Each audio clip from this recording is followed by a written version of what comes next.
नमस्कार मित्रों, मैं आपका होस्ट एंड दोस्त लाइफ वेटरन और एक बार मैं आपका स्वागत करता हूँ इस सीरीज़ के न्यू ब्लॉग में। तो दंत धावन के बाद देखेंगे अंजन। अंजन मतलब कोलेरियम। अंजन होता क्या है?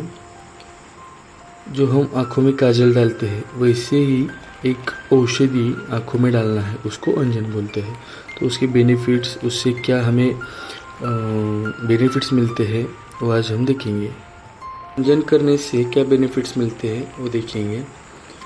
जो हमारी आँखें रहती है वो साफ़ सुथरी और लिविंगली दिखती है, मतलब अच्छी दिखती है। उसके साथ छोटी सी छोटी चीज़ें हम आँखों से देख सकते हैं। जिनको दृष्टि की प्रॉब्लम है ना, उन लोगों के लिए अंजन आँखों में रोज़ मॉर्निंग डालना अच्छा साबित होता है। उसके बाद उसके आई लैशेस स्मूथ हो जाते हैं, फर्म हो जाते हैं, वो अच्छे दिखने लगेगा। उसके आईज़ में एक अलग प्रकार की सुंदरता आ जाएगी। तो अंजन के दो प्रकार आते हैं। तो श्लोका ऐसे बताया गया है कि सवीरम अंजनम नित्यम हि तमक्ष्णुस्ततो भजत चक्षुस्तेजोमयम तस्य विशेषात श्लेष्मतो भयम योजये सप्तरात्रे अस्मातम श्रावणार्थम रसार्जनम। यहाँ पे अंजन के दो टाइप्स बताए गए। एक टाइप है सवीरांजन और दूसरा टाइप है रसांजन।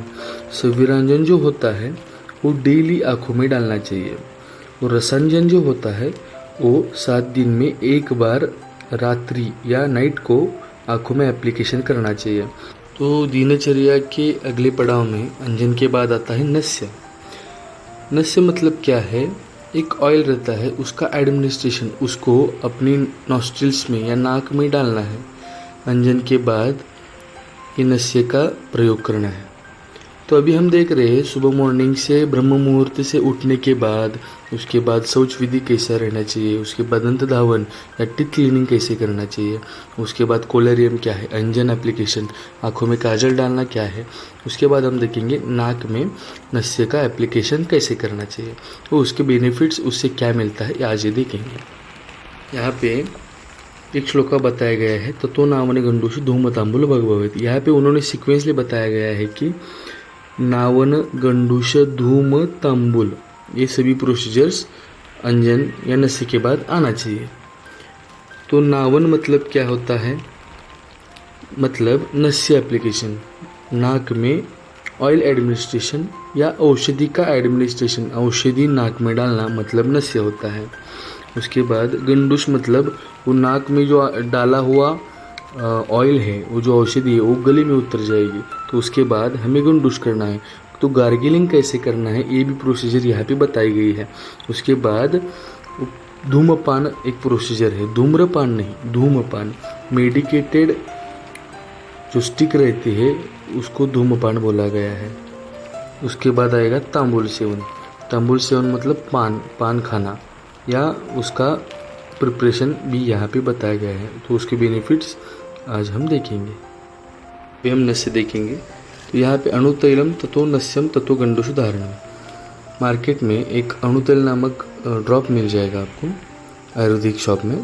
तो उसको वहाँ से खरीद के अंजन एप्लीकेशन के बाद या अंजन लगाने के बाद वो नस्य प्रोसीजर करना है।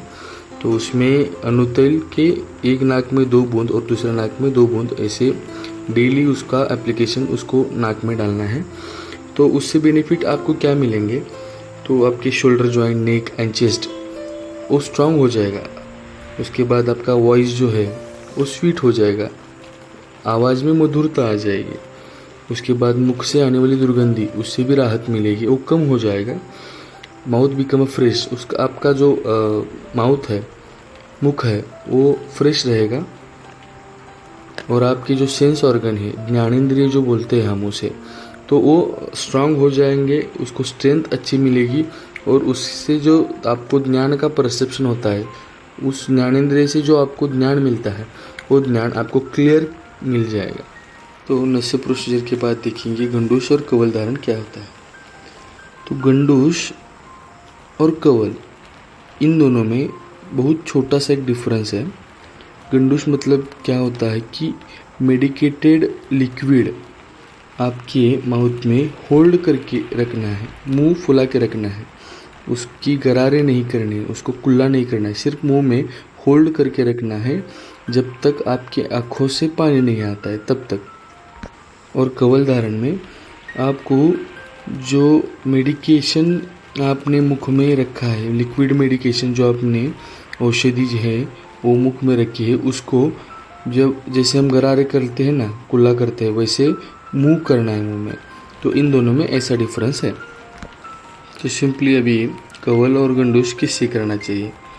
जो साल्टी ड्रग्स रहते हैं या साल्ट वाटर आप होल्ड कर सकते हैं। उसके बाद बिटर टेस्ट में स्वीट ड्रग्स और पंजेंट, सुअर, ऐसे टेस्ट में होने वाले कौन से भी ड्रग, या सिंपली आप 1 ग्लास ऑफ हॉट वाटर या ल्यूकवार्म वाटर एंड साल्ट, आप उससे गार्गल या कुल्ला कर सकते हैं। गार्गलिंग करने से या कुल्ला करने से, गंडूस कवल करने से बेनिफिट्स क्या मिलते हैं? आपकी जो मैंडिबुलर जॉइंट रहता है, जो कान के पास और आपके गले के पास वाला जो जॉइंट रहता है आपके स्कल में, आपके दिमाग के पास वाला जो मुंह का जो जॉइंट है, उसको स्ट्रेंथ आता है। उसके बाद आपका वॉइस क्लियर हो जाता है, आपके मुख को स्ट्रेंथ प्रोवाइड करता है। क्रैक लिप्स वगैरह हो गए तो उसको ये भर देता है, आपके क्रैक्स वगैरह नहीं आएंगे। दांत या मुसड़ों वाला जो दर्द रहता है वो भी कम हो जाएगा।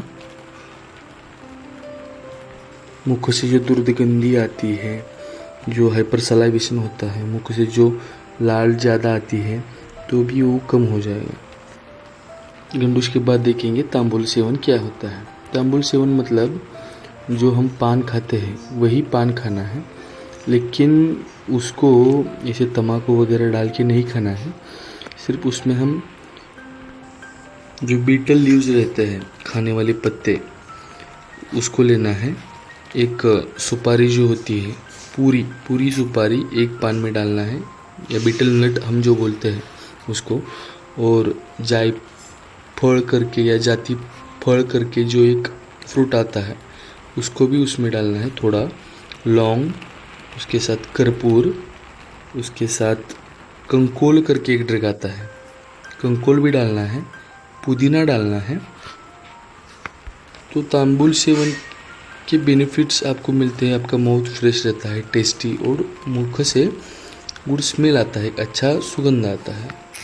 तो गंडूस करने के बाद तांबुल सेवन करना अच्छा रहेगा। तो किन लोगों ने तांबुल सेवन नहीं करना है? जिन लोगों को चेस्ट इंजरी हुई है, जिनको ब्लीडिंग डिसऑर्डर से रक्तस्राव होता है, जिनके शरीर में रुक्षता बहुत है, ड्राईनेस बहुत रहता है, जिसको आई डिसीज से आँखों की रोग है, जिन्होंने पॉइज़न कंज्यूम किया है, जिन्होंने विष लिया है, और जिनको एपिलिप्सी या सीजर्स ऐसे डिसऑर्डर है, जिनको फिट बोलते हैं, ऐसे डिसीजेस आते हैं उन्होंने, और अल्कोहलिक पेशेंट, जो अल्कोहलिक पेशेंट रहते हैं उन्होंने भी ये पान तांबुल सेवन नहीं करना चाहिए। ट्यूबरक्लोसिस पेशेंट में ये तांबुल सेवन कॉन्ट्राइंडिकेटेड है, उन्होंने नहीं करना चाहिए। तो दिनचर्या के इस पार्ट में अभी हम नेक्स्ट देखेंगे अभ्यंग। अभ्यंग मतलब ऑयल मसाज। शरीर में तांबुल सेवन के बाद ये सभी प्रोसीजर दिनचर्या के होने के बाद मॉर्निंग नहाने से पहले अभ्यंग करना चाहिए, ऑयल मसाज करना चाहिए, पूरे शरीर में तेल लगाना चाहिए। तो इसके बेनिफिट्स और उसके बारे में डिटेल में हम कल देखेंगे। तब तक do like, share and subscribe to my YouTube channel. Thank you.